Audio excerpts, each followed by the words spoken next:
Welcome to Present Perfect. No grammar, but plenty of history. I'm Don Congdon, your host and guide, helping you explore how the past reaches out and touches the present. This is podcast number 123. We ended our last podcast with the first printing of the King James Version of the Bible in 1611. Given the well-loved status of this translation, it's not surprising that people remember the date. But what many people don't know is that the KJV they use daily probably isn't the 1611 translation at all. It's one prepared in 1769 at the University of Oxford. Even more confusing is the fact that there really isn't just one 1611 KJV, there are many. What's going on? As we learned last time, early 17th century printing was far more open-ended than it is today. Printers made all sorts of changes to a text to make typesetting it easier. Since spelling and punctuation hadn't yet been standardized, nobody was too worried. Typesetting was an entirely manual operation that required both speed and skill. Individual letters were assembled backwards into lines of text since printing is a mirror image process. Mistakes were pretty common and corrections tedious. Unless a faulty printing run was really bad, printers rarely discarded it. Larger printing jobs were often farmed out among several print shops and the results combined later, so it's quite common to find many variants among books from a single printing run. You may recall my mentioning the he and she Bibles in the last podcast. These came about in the very first run of the KJV for this very reason. Robert Barker couldn't handle the initial printing on his own, so he subcontracted some of it to another shop. As the KJV gained popularity, other printers typeset it and produced their own versions. Each had its own unique set of variations. While all were based on the 1611 text produced by the Translation Committee, no two were quite alike. Some rather humorous passages resulted over the years. Probably the most famous of these is a 1631 printing run now known as the Wicked Bible. It omitted the word not from the seventh commandment, making it read, "Thou shalt commit adultery." The printer got a hefty fine for this small omission and had to recall as many Bibles as possible. Only 11 have survived today, and they're quite valuable due to their rarity. Another version from 1612 is called the Printer's Bible because it changes Psalm chapter 119 verse 161 to read, "Printers have persecuted me without a cause," rather than "Princes have persecuted me without a cause." A Freudian slip from an overworked typesetter, perhaps? The Sin On Bible of 1716 changed John chapter 8 verse 11 to read, "Go and sin on more," rather than "go and sin no more." And one poor 1717 Bible acquired the name the Vinegar Bible because the printer accidentally changed the chapter heading of Luke 20 from the Parable of the Vineyard to the Parable of the Vinegar. The owner of this particular press, a man named Basket, introduced so many mistakes that one reviewer called this run of Bibles a basket full of errors. I think you get the idea. Over the next 100 years or so, legitimate changes worked their way into the text as well. Spellings changed and became standardized. English itself changed, as did punctuation rules. And publishers tried to eradicate obvious errors from earlier editions. The University of Cambridge produced a greatly improved and cleaned-up version of the 1611 text in 1638. Due to its popularity, the KJV was printed in many different sizes and formats. The result was a huge number of Bibles, along with a huge number of variants.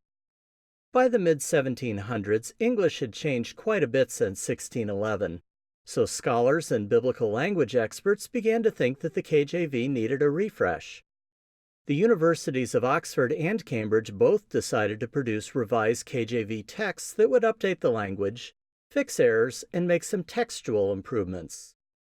Francis Paris of Cambridge got his version out first in 1760. 9 years later, Benjamin Blayney of Oxford finished his, which was based on Paris's. Altogether, they made about 24,000 changes, most of them minor. Blayney's 1769 text is the one that essentially stabilized the KJV. Since that time, there have been relatively few changes beyond adjusted spellings to reflect more current usage. One major change is that the Apocrypha, present all the way up to the 1769 edition, was usually dropped in later printings. In 2005, however, the University of Cambridge published a KJV with the Apocrypha back in place. But for now, we're finished with the King James Version. It remained the dominant English-language translation through the late 1800s and to this day still has plenty of readers. We'll revisit it one more time in this series when we look at how it fared in the late 20th and early 21st centuries. If you happen to be curious about the 1611 version, it's easy and inexpensive to buy a facsimile edition or to find the text itself online. Several vendors sell individual pages from 17th century printings. And if you have enough money, getting a complete Bible isn't that difficult. Before we leave the 16th and 17th centuries, however, I'd like to devote a few minutes to a parallel movement that was taking place alongside these events. Before it was over, it had thrown all of Europe into a turmoil that culminated in 30 years of war, left about 8 million people dead, and forced everyone to think long and hard about religion. It was called the Counter-Reformation and was a reaction against the events of the Protestant Reformation. This movement was quite complex and had dimensions outside of religion. There's no way I can deal with it at the end of one podcast. But I'd like to mention a few highlights and also one more English Bible translation that came about as a result of it. Prior to the start of the Protestant Reformation in the early 16th century, Europe was a relatively unified world. Regardless of political boundaries, all states owed allegiance to the Roman Catholic Church. While wars periodically broke out and national boundaries got rearranged, there was an overall sense of unity as the result of a common religion. When the Reformation started in the German states and spread to some of the surrounding countries, this unity began to falter. While religion is largely a peripheral matter to most Europeans today, in the 16th century it was central and critical. Leaders and churchmen alike worried about the potential consequences of a Europe that was part Catholic and part Protestant. The timing couldn't have been worse. The Ottoman Turks, who had ended the Byzantine Empire about a century before, were starting to knock on the doors of Vienna. The Holy Roman Emperor Charles V wanted a united Europe ready to face the Islamic threat, not one embroiled in religious conflicts of its own. But the Reformation was a genie that wouldn't go quietly back into his bottle. Despite all Charles could do, he wasn't able to bring the lands under his leadership back into the Roman fold. He finally compromised and signed the Peace of Augsburg in 1555. This agreement allowed the political entities within the Holy Roman Empire to be either Catholic or Lutheran at the discretion of their rulers. A Latin expression sprang up that essentially said, "Whoever rules the country picks the religion." Incidentally, other forms of Protestantism, such as Calvinism, were not valid choices. Things settled down for a while, but the problem didn't go away. The Vatican was getting pretty worried, too. Europe was now fragmented religiously, and the Church no longer exerted the control it once had. Even worse, Church leaders realized that the Protestants were partly right. The Church had become corrupt, its priests were often ignorant and incompetent, and it wasn't meeting the people's spiritual needs. To stem the tide of Protestantism, the Church planned a Counter-Reformation to turn things around before it was too late. The strategy was multi-pronged. New seminaries were founded to better train priests. Catholicism became more devotional, pastoral, and mystical. Great artists were commissioned to produce religious works contrasting the truth and beauty of Catholicism with the ugliness and erroneousness of Protestantism. New religious orders like the Society of Jesus, better known as the Jesuits, came into existence to bring greater intellectual credibility to Catholic doctrine. These same groups were strongly missionary-minded, going into the newly discovered Americas to gain converts. Doctrines perceived as heretical were dealt with more severely by various inquisitional bodies. While these had existed for centuries, they became more active during the Counter-Reformation. In one area, however, the Catholic establishment saw no need for change: doctrine.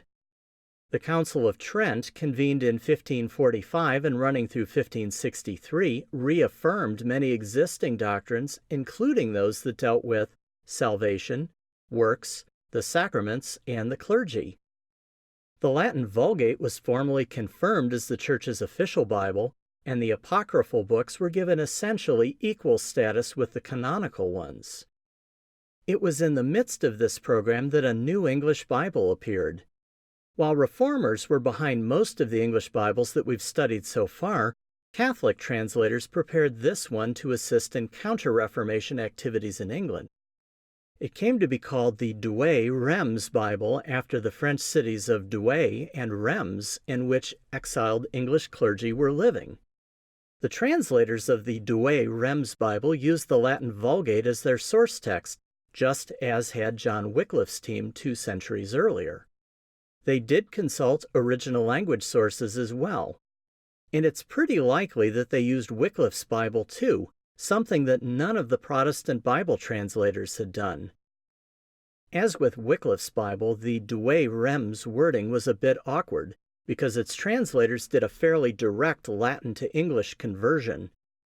Curiously, however, the team did sometimes integrate wording from the various Protestant English Bibles in circulation at the time. Once again, Tyndale's work had a presence. Philosophically, if not doctrinally, the Douay-Rheims team had something in common with Tyndale. They strategically picked words with a strong Roman Catholic bias to affirm the doctrinal system they were promoting. The Douay-Rheims New Testament came out in 1582, but the Old Testament was delayed until 1609. The KJV translation team examined it as they were bringing their own work to completion around the same time. In the 18th century, Richard Challoner produced several Douay-Rheims updates about the same time that Paris and Blaney were giving the KJV a facelift. Amusingly, he improved its awkward wording by integrating aspects of the KJV text. Today, Challoner's version has roughly the same status in conservative Catholic circles that the KJV does in conservative Protestant circles. While the Douay-Rheims Bible certainly provided English Catholics with a vernacular translation, it didn't succeed in turning England back to Rome. I'd love to spend more time on the Counter-Reformation, but that's all we can discuss today. In a future podcast series, we'll examine it in much more detail. We'll also examine one of the worst aspects of it, the 30 Years' War. But for now, we'll defer looking into that particular ugliness. In our next podcast, we're going to jump forward to the 19th century and take a look at the beginnings of modern Bible translation efforts, something that continues to this very day. So until next time, I'm Don Congdon, and this is Present Perfect. Have a great day. Present Perfect is a copyright of Don Congdon. Music is copyright Footage Firm Incorporated. Scripture quotations are from the New American Standard Bible, which is a copyright of the Lockman Foundation.